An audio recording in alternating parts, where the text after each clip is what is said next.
Central Bank of Nigeria injects $7.6 billion into the economy in 5 months. Nigerian Export Promotion Council working to avert rejection of goods in Europe.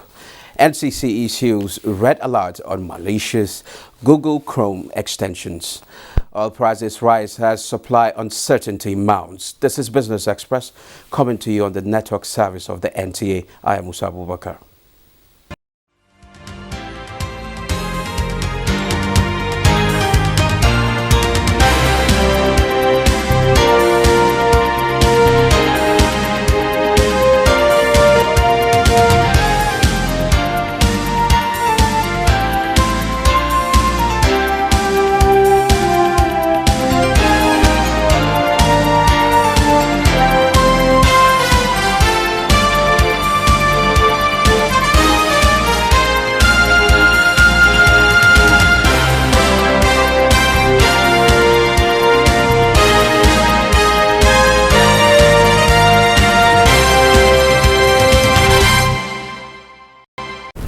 Now let's bring you up to speed with business development. The Central Bank of Nigeria, CBN, says it injected $7.6 billion into the economy in 5 months through foreign exchange sales to authorized dealers. The Apex Bank made this disclosure in its monthly economic reports for May 2022. According to the report, the CBN intervened in the FX market with $1.65 billion and $1.39 billion in January and February, while it pumped $1.82 billion in March, $1.56 billion in April, and $1.18 billion in May 2022. The Nigerian Export Promotion Council has resolved to address the challenges of exports and the restrictions of some key Nigerian products in Europe and other international commodity markets. Executive Director of the NEPC, Ezra Yakusak, stated this during a working visit to the United Kingdom in company of some heads of Nigerian regulatory agencies. We had about 145 rejects coming from Nigeria alone on different products, mainly or mostly food products. 145, and if you look at it cumulatively, you will know it's a huge loss in terms of costs and in terms of value and volume of our products coming out there. Our products must meet international standards. We can't cut corners when it comes to export. And we have to emphasize formal trade business, not informal. The Nigerian Communications Commission Computer Security Incident Response Team has warned Nigerians on the prevalence of 5 malicious Google Chrome extensions that secretly track online browsers' activities and steal their data. NCC's Director of Public Affairs, Ruben Moaka, in a statement said that the 5 malicious extensions were discovered by the MCA-FEE mobile research team. He said that they include Netflix Party with 800,000 downloads, Netflix Party 2 with 300,000 downloads, as well as full page a screenshot capture screen shooting with 200,000 downloads. Others are Flips Hope Price Tracker extension with 80,000 downloads and Autobuy flash sales with 20,000 downloads. The telecom sector focused cybersecurity protection team alerted telecom consumers to be cautious when installing any browser extension. The users of these Chrome extensions are unaware of their invasive functionality and privacy risk. A recent market survey reveals that there is an increase in demand for pork, and its consumption is gaining a wide acceptability. Some consumers in Uyo attributed this trend to the high cost of other animal protein sources, especially chicken. Business news correspondent Joy Ubani reports.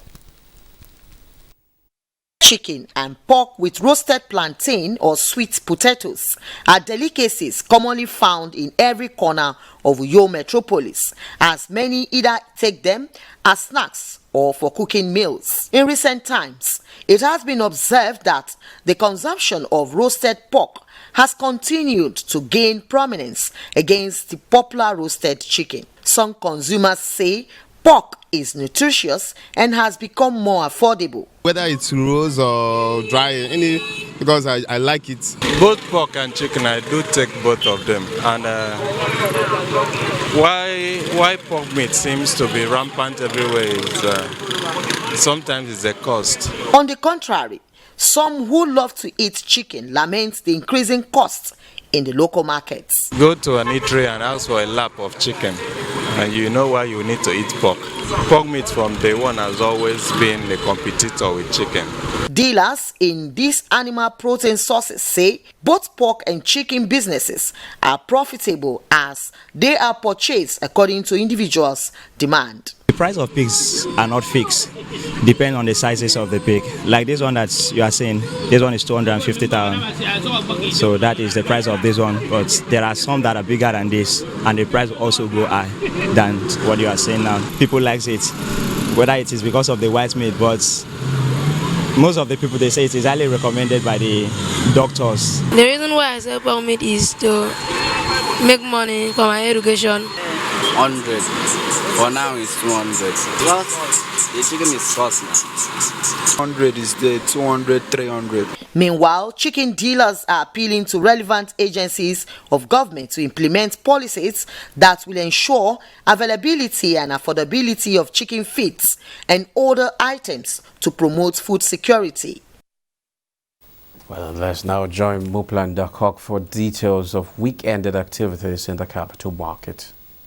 It was a red week for the stock market in Nigeria, as weekly stock market report by the Nigerian Exchange Group shows that the equities market depreciated by 0.70% last week after recording 0.73% in the previous week. The NGX all-share index dropped to 49,695.12 basis points. Market capitalization also depreciated to 26.805 trillion naira. A total turnover of 949.8 million shares worth 9.3 billion naira in 18,525 deals were traded by investors. Similar to the previous week, the financial services industry led the activity chart in terms of volume of shares traded. The conglomerates industry followed, while the third place was occupied by the consumer goods industry. 3,952 units of exchange-traded products (ETPs) valued at 1.692 million naira were traded in the week in 32 deals, while 219,620 units of federal government bonds valued at 243.1 million naira were traded.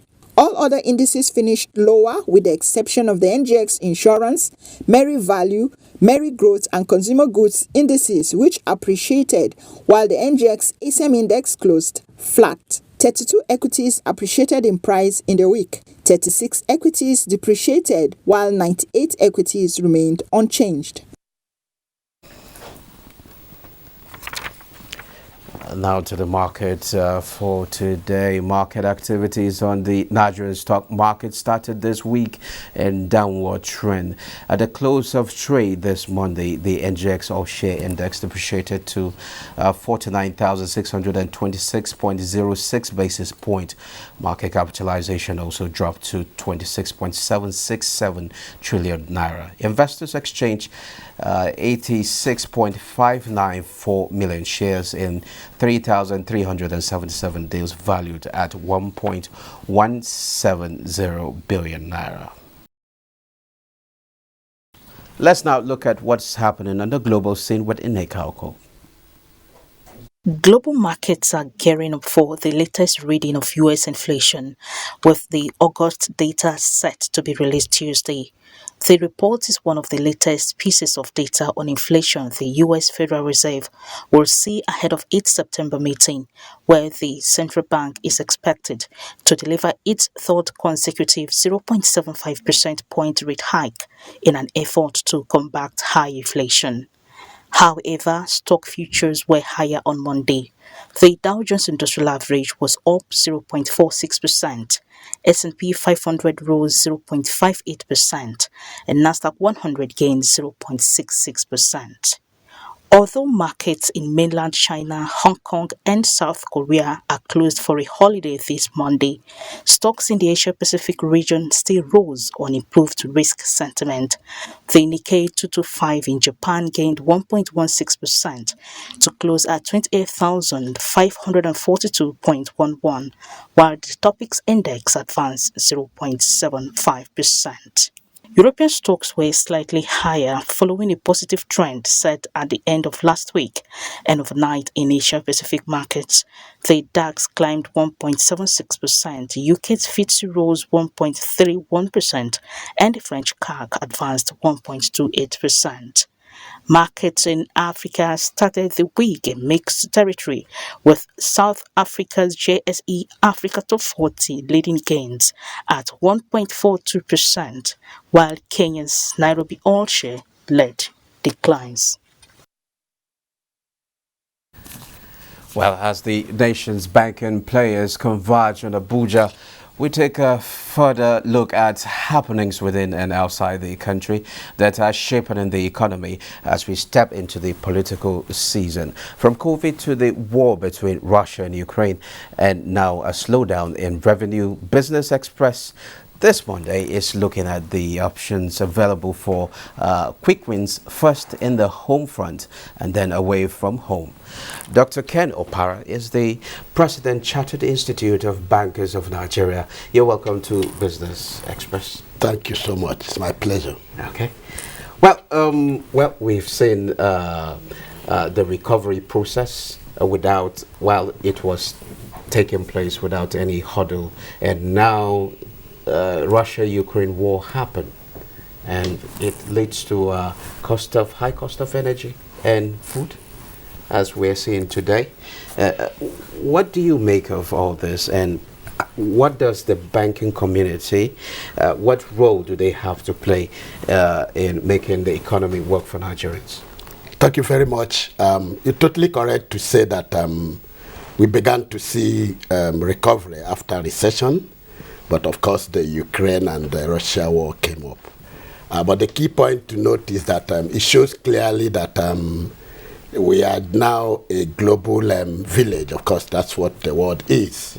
What happens as far as places like Russia, Ukraine, ultimately impact on our own economy. In other words, Nigeria is not insulated from that because of what we call the supply chain disruption. Of course, you know quite well that Russia and, of course, Ukraine, these are major suppliers of wheat and, of course, other agricultural products, and also gasoline and also other related things. So once that happens, of course, you will see that disruption, and that's why we are having issues relating to food security and scarcity as much as possible. Now, that then brings up the reason why the Chartered Institute of Bankers of Nigeria, of course, and organizing their annual conference, which is kicking off tomorrow, and then, of course, next tomorrow.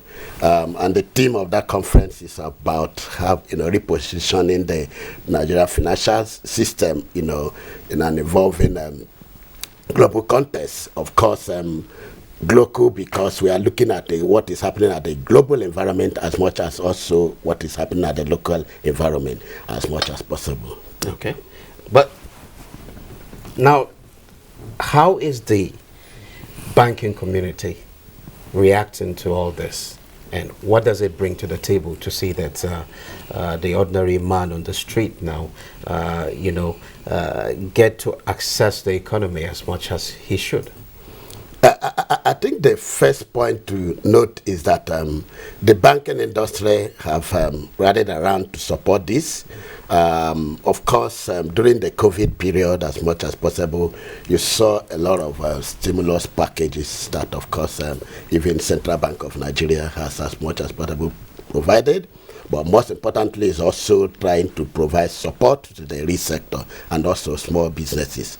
But a lot is also quite, needed. And also support in the agri sector as much as possible, because we think that it's important to provide, essentially support the raw materials, those that provide raw materials, those that are involved in agri, and those that are also involved in the manufacturing sector as much as possible. So the bank is critical in supporting this, providing the needed funding, support, as much as possible to accelerate growth and, key. So we think that the bank is doing that, but much is still needed because we are still in a state where the industries are still lacking the necessary capacity as much as possible to be able to come up to this, but we continue to play that role. Okay, is the financial sector being affected by the wind of massive exodus? Oh yes, of course that's the trend. That's true because, of course, there has been a lot of attrition from this country, towards the Western country as much as possible, especially the IT sector, where you see the younger generation and a lot of people getting that. But what is happening is that, and I will encourage people to attend the workshop. There has been a survey that was just carried out as part of this program that we are having as for the conference, to understand the attrition level, why younger ones are, moving in droves out of the country as much as possible to the, to the Western world, as much as searching for this. It's essentially how do we have a kind of harmonization, build capacity, and ensure a flexible working environment that will enable people as much as possible do other things and yet be part of the career in the banking industry. Yes, they've been affected by that exodus, but I think the industry is as much as possible trying to address that. Okay, you talked about globalization earlier. What's your position on cross-border payment system as we try to engage the African Continental Free Trade Agreement? It's very, very key because if you look at the European country, you have the EU, of course, they have a common currency that, of course, enable them to transact business among the European countries as much as possible, and then, of course, even in the other continent. And so we think that in Africa, the opportunities that are coming up from the African Continental Free Trade Area, you need, a unified payment system that will enable transactions to happen, whether in Ghana, Senegal, or Egypt, or any part of the country. So, and clearly, to do that is to have a platform that will have that. Interestingly, there is a Pan-African payment system that, of course, perhaps is organizing, and the Chartered Institute of Bankers of Nigeria will be signing a memorandum, essentially, that will help to put that in place during this program. And what it will seek to do is to have certified players in that industry, help to incentivize people, so that if I get to Ghana and I want to make payment essentially in Ghana, I will be able to use that platform to make payment without necessarily having to convert it in dollar or as much as possible in cedi. And that, for me, is a big quantum movement and innovation that will help to accelerate the African Continental Free Trade transaction in that area. Okay, do bankers hold solution to for the future of the Nigerian economy? Absolutely, they do. Because if you look at what is happening, they are the catalyst for economic growth. And as a matter of fact, if you look at what happened during the COVID era, you discover that they came up with a lot of, support, to energize that sector and help the economy to prop up. Apart from the fact that they will also got some stimulus packages for that sector. We think also that, trying to provide the payment platform that enable people to consummate transactions wherever they, locations where they are is also critical.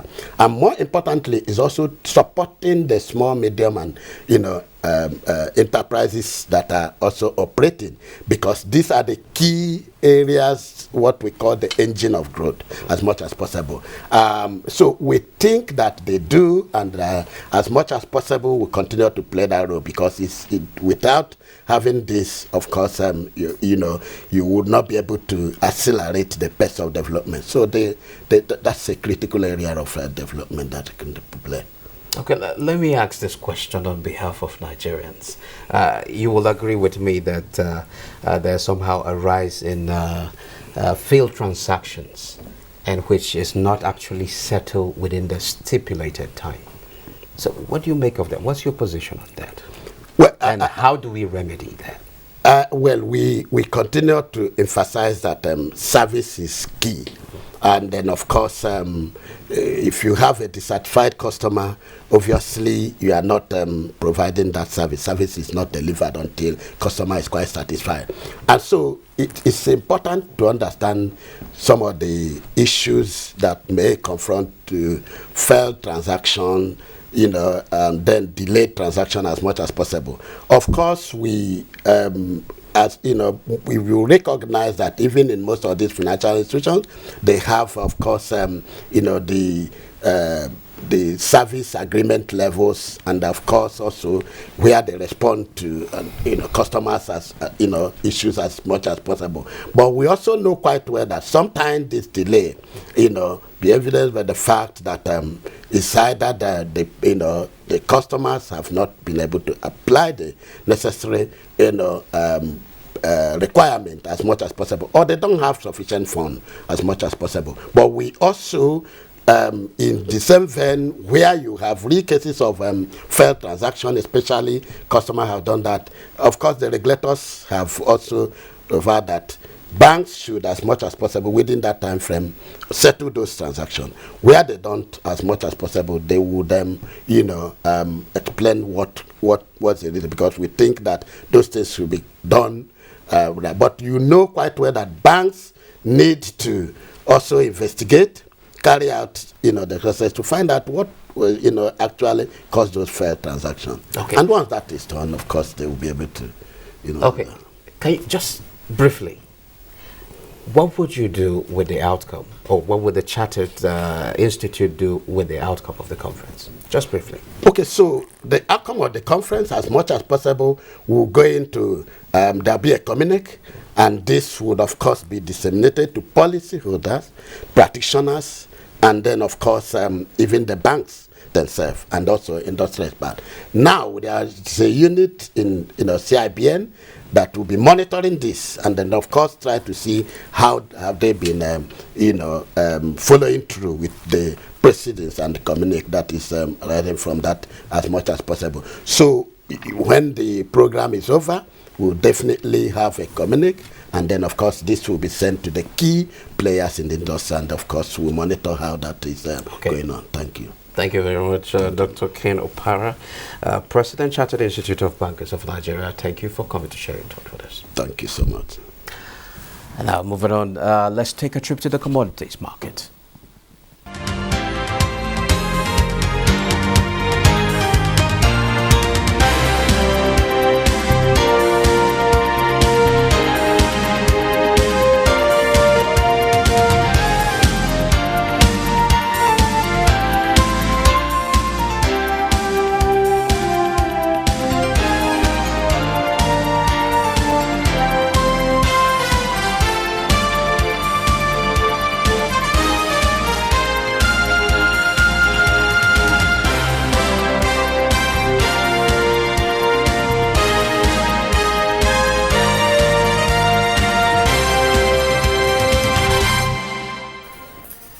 Well, that wraps Business Express for today. Remember to keep in touch with us, so do send in your comments, observations, and suggestions. Also be informed that all previous episodes are available on YouTube on the NTA's channel.